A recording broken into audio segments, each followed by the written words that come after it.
La teoría de la comunicación es una teoría desarrollada por el matemático Claude Shannon y el ingeniero Warren Weber en 1948, que se considera un hito en el estudio teórico de la comunicación. Corresponde a una rama de las matemáticas y de la computación que estudia la transmisión y el procesamiento de datos. La teoría se basa en la idea de que la comunicación puede entenderse como un proceso de codificación, transmisión y decodificación de mensajes, y que la información transmitida puede ser medida en términos de su capacidad para reducir la incertidumbre o la entropía en el receptor.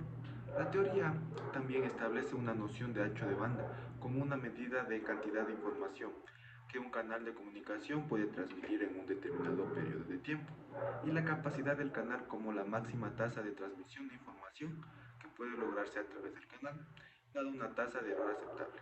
La teoría ha tenido una gran influencia en el desarrollo de la ingeniería de telecomunicaciones y las tecnologías de información, ya que ha proporcionado una base teórica para la comprensión de la transmisión de información y sistemas de comunicación digital.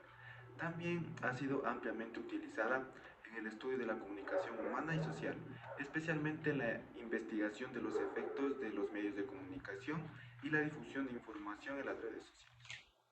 La teoría de la aguja hipodérmica es también conocida como la teoría de la bala mágica. Es una teoría de comunicación de masas que sostiene que los medios de comunicación tienen un efecto directo y uniforme en la audiencia. Según esta teoría, los mensajes enviados por los medios de comunicación son como una aguja hipodérmica que penetra directamente en la mente de la audiencia, sin importar su estado psicológico o cultural. Esta teoría se desarrolló en la década del 1920 y se basó en gran medida en los efectos de propaganda observados durante la Primera Guerra Mundial. Los teóricos de esta teoría argumentan que los medios de comunicación podían influir en las opiniones y comportamientos de las personas de manera uniforme, sin importar su género, edad, clase social, educación o cultura. Sin embargo, esta teoría ha sido criticada ya que simplifica en excesiva manera la complejidad de la comunicación y por la falta de consideración de los factores individuales y contextuales que pueden afectar cómo las personas procesan y responden a los mensajes de los medios de comunicación.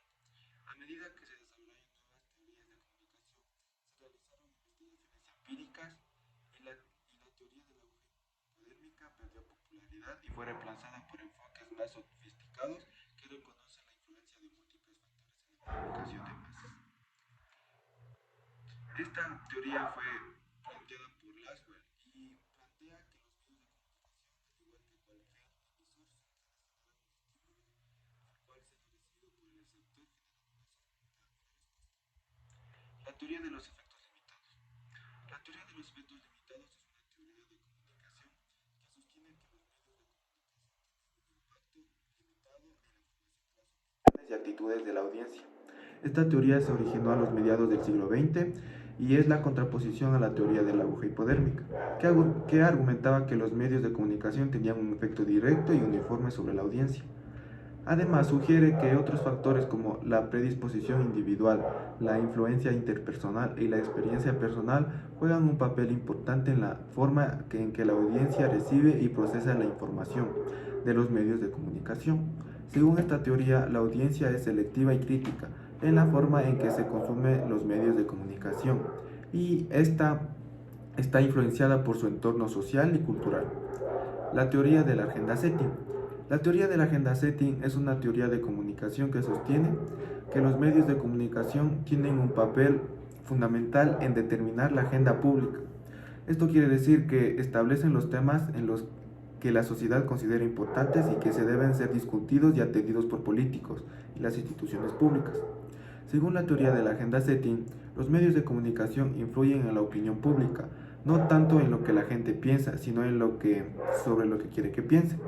La teoría también sugiere que los medios de comunicación tienen la capacidad de establecer una jerarquía de importancia en las noticias y temas que se presentan al público, lo que influye en la atención que se les presta y en la forma en que se abordan en la sociedad. La teoría de la agenda setting también muestra que los medios de comunicación tienen un impacto significativo en la selección de temas que son considerados importantes en la sociedad. La Escuela de Chicago. La Escuela de Chicago es la corriente de pensamiento en el campo de la sociología que se desarrolló en la Universidad de Chicago a principios del siglo XX. La Escuela de Chicago es conocida por su enfoque en el estudio de la vida urbana y sus problemas. Los sociólogos de la Escuela de Chicago se centraron en estudiar la vida urbana y los problemas sociales que surgían en las ciudades, incluyendo la inmigración, la pobreza y la delincuencia, y la desigualdad social, y utilizaron métodos empíricos y la investigación de campo para estudiar estos problemas, y desarrollaron una serie de técnicas para la recopilación y análisis de datos, incluyendo entrevistas, encuestas y observación del participante. La Escuela de Chicago también enfatizó la importancia de la interacción social en la construcción de la realidad social. Los sociólogos de la escuela argumentaron que la realidad social no es algo que existe de manera objetiva, sino que es construida a través de la interacción social y de la comunicación. La Escuela de Frankfurt. La Escuela de Frankfurt, también conocida como la teoría crítica, fue una corriente de pensamiento en la sociología y la filosofía que se originó en el Instituto de Investigación Social de la Universidad de Frankfurt en la década de 1920. La Escuela de Frankfurt estaba compuesta por un grupo de intelectuales y académicos, incluyendo a Theodor Adorno, Max Horkheimer y Herbert Marcuse, que se centraron en el estudio de la cultura, la política y la sociedad desde una perspectiva crítica y reflexiva. Los miembros de la Escuela de Frankfurt estaban preocupados por la creciente dominación de la sociedad por la tecnología y el capitalismo, y creían que la cultura y el arte podrían ser utilizados para cuestionar y resistir a las formas de opresión social y política. En la década de 1930, los miembros de la Escuela de Frankfurt huyeron de la Alemania nazi y se establecieron en los Estados Unidos, donde continuaron desarrollando su teoría crítica. Y desde entonces la Escuela de Frankfurt ha sido muy influyente en el pensamiento social y político, y ha llevado a una mayor comprensión de la cultura, la política y la sociedad en el mundo contemporáneo. La Escuela de Palo Alto es una corriente de pensamiento en el campo de la psicología y la comunicación que se desarrolló en la Universidad de Stanford en Palo Alto, California, en la década de 1950 y 60. La Escuela de Palo Alto se centró en el estudio de la comunicación humana y terapia familiar. La Escuela de Palo Alto desarrolló la teoría de la comunicación humana, que se centra en cómo las personas se comunican entre sí y cómo las relaciones interpersonales influyen en la comunicación. Los psicólogos de la Escuela de Palo Alto también estudiaron la terapia familiar y la terapia breve y desarrollaron técnicas terapéuticas efectivas para abordar problemas de comunicación en familias y parejas. La Escuela de Palo Alto también enfatizó la importancia de la observación empírica y la experimentación en el estudio de la comunicación humana. Los psicólogos de la Escuela de Palo Alto creían que el lenguaje y la comunicación no solo se transmite información, sino que también crean y mantienen las relaciones sociales y afectan la percepción y el comportamiento de las personas.